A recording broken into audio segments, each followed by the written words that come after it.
Roshan বুবলিকে cinema থেকে বাদ দিয়ে দিলেন এমডি ইকবাল। এতে করে কি রোশান বুবলির অনেক ক্ষতি হয়ে গেল? এমডি ইকবালের রিভেঞ্জ সিনেমাটা এই বাড়িতে রিলিজ পেয়েছে। সেই সিনেমাটা সিনেপ্লেক্স থেকে ওয়াশ আউট করে দেওয়া হয়েছে। এটা নিয়েও তিনি তার স্টেটমেন্ট দিয়েছেন। তার কথা মতে এবারও তার সাথে চক্রান্ত করা হয়েছে, যেহেতু এর আগে স্টার সিনেপ্লেক্সের বিরুদ্ধে তিনি কথা বলেছেন, আন্দোলন করেছেন, যার কারণে তার সিনেমাটা সিনেপ্লেক্স থেকে নামিয়ে দেওয়া হয়েছে। দ্বিতীয়ত এমডি ইকবাল আরো বলে যে রিভেঞ্জ সিনেমাটা না চলার পিছনে কারণ রোশান এবং বুবলি। অনেকেই নাকি সিনেমাটা দেখে সিনেমা হল থেকে বেরিয়ে এসে বলেছে যে রোশান বুবলির জন্য সিনেমাটা তাদের কাছে ভালো লাগেনি, যার কারণে এমডি ইকবাল তিনি তার আপকামিং সিনেমা বিট্রে, সেই সিনেমাতেও আই থিঙ্ক নায়ক নায়িকা হিসেবে ছিল বুবলি এবং রোশান, এবং সেই সিনেমার কাজ এমডি ইকবালের কথা অনুযায়ী 40% কমপ্লিট। এরপরও সেই সিনেমাটা থেকে বাদ দিয়ে দিয়েছে বুবলি এবং রোশানকে। এখন এতে করে কি রোশান বুবলির অনেক ক্ষতি হয়ে গেল? আমি যদি আমার ওপিনিয়ন থেকে বলি তাহলে আমি বলবো রোশানের জন্য কতটা যে ভালো হয়েছে সেটা রোশান নিজেও জানে না। রোশানের রিভেঞ্জ এবং এর আগে এমডি ইকবালের সাথে আরেকটা সিনেমা ছিল, এই দুইটা মুভি জাস্ট অখাদ্য। যেহেতু এমডি ইকবালের সাথে শাকিব খানের একটা ঝামেলা, তো এদের মাঝে পড়ে যায় রোশান। শাকিব খান তো আর এমডি ইকবালকে নিয়ে কিছু বলছে না, বাট অন্যদিকে যারা শাকিব খানের ফ্যান তারা কিন্তু এমডি ইকবালের সিনেমা দেখছে না। সেই সিনেমায় যেই থাকুক না কেন,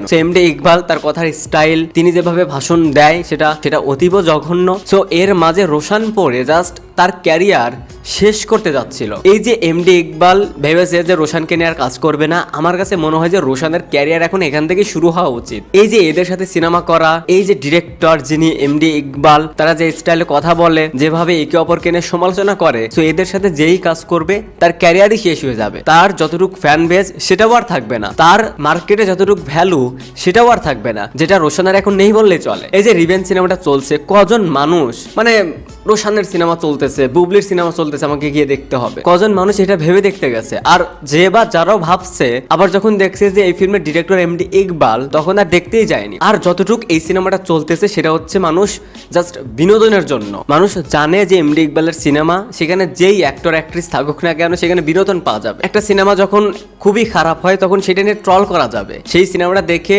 মজা পাওয়া যাবে যে হ্যাঁ বাংলা সিনেমা এত জঘন্য, এটা বলার সুযোগ পাওয়া যাবে। রোশানের ক্যারিয়ার তো এখন যায় নাই এরকম একটা অবস্থা, কারণ একটা না এত জঘন্য কাজ, এত অখাদ্য কাজ করলে তার কোনোদিন ফ্যান বেসি ক্রিয়েট হবে না। আর একটা কথা দেখলাম যে এমডি ইকবাল বলতেছে যে দুঃখ একটাই, ইন্ডাস্ট্রিকে বাঁচাতে পারলাম না। তিনি আর একটা কথা বলেছে যে রিভেঞ্জ সিনেমাটা রোশান বুবলির জন্য কেউ দেখতে যাচ্ছে না। এই সিনেমাটা রোশান বুবলির জন্য না, এই সিনেমাটা তার জন্য কেউ দেখতে যাচ্ছে না। তিনি যে ডিরেক্টর, এটা কোনোদিন দেখছেন যে ডিরেক্টরের কথা শুনে, নাম শুনে কেউ সিনেমা হলে সিনেমা দেখতে যায় না? বেশিরভাগ হয় যে নায়ক নায়িকাকে তাদের উপর ডিপেন্ড করে অডিয়েন্স সিনেমা দেখতে যায় বা দেখতে যায় না। বাট আমাদের এখানে ডিরেক্টর ইকবাল, এই নামটা শোনার পরেই কেউ যায় মজা নিতে সিনেমাটা দেখতে, আর কেউ যায়ই না। এর আগে অনন্ত জলিলকে নিয়ে সিনেমা বানিয়েছে কিল হিম, সেই সিনেমাটা অডিয়েন্স কেন দেখতে গেছে? কারণ অনন্ত জলিল, বর্ষার ফানি অ্যাক্টিং, যেটা দেখে সিনেমা হলে জাস্ট মানে বিনোদন পাওয়া যাবে, হাসা যাবে, আর এমডি ইকবালের ডিরেকশন, এটার জন্যই কিছু অডিয়েন্স সিনেমা দেখতে যায়, এছাড়া আর কিছু না। আপনার কন্টেন্ট, আপনার মেকিং, আপনার গল্প, এটা দেখার জন্য কেউ সিনেমা হলে যায় না। তো এখান থেকে উচিত রোশানকে কিছু বেশি কাজ করার, আর যাক হিট দিতে হবে। তার লাস্ট সবগুলা সিনেমায় ফ্লপ, ইভেন বুবলিরও। যদিও নায়িকাদের সিনেমা হিট হচ্ছে না, ফ্লপ হচ্ছে, সেটা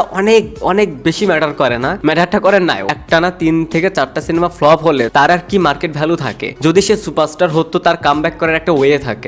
আমরা শাহরুখ খানকে দেখেছি, আমরা শাকিব খানকে দেখেছি, তার লাস্ট কয়েকটা সিনেমা টানা ফ্লপ, বাট এরপরেও সুপারস্টাররা কামব্যাক করতে পারে, কারণ তার একটা স্ট্রং ফ্যান বেস আছে, তার প্রচারণা এমনিতেই হয়ে যাবে। যদি একটা ভালো কাজ করে তাহলে সে যখন তখন কামব্যাক করতে পারবে। বাট যারা নতুন কাজ করছে তাদের জন্য এটা কিন্তু ডিফিকাল্ট, তারা কিন্তু এটা কখনোই পারবে না। সো বিট্রে থেকে রোশান বুবলিকে বাদ দেওয়ার কারণে রোশান বুবলি আই থিঙ্ক তার হাত থেকে রেহাই পেয়েছে। তো এই ছিল ওভারঅল বিষয়টা নিয়ে আমার ওপিনিয়ন।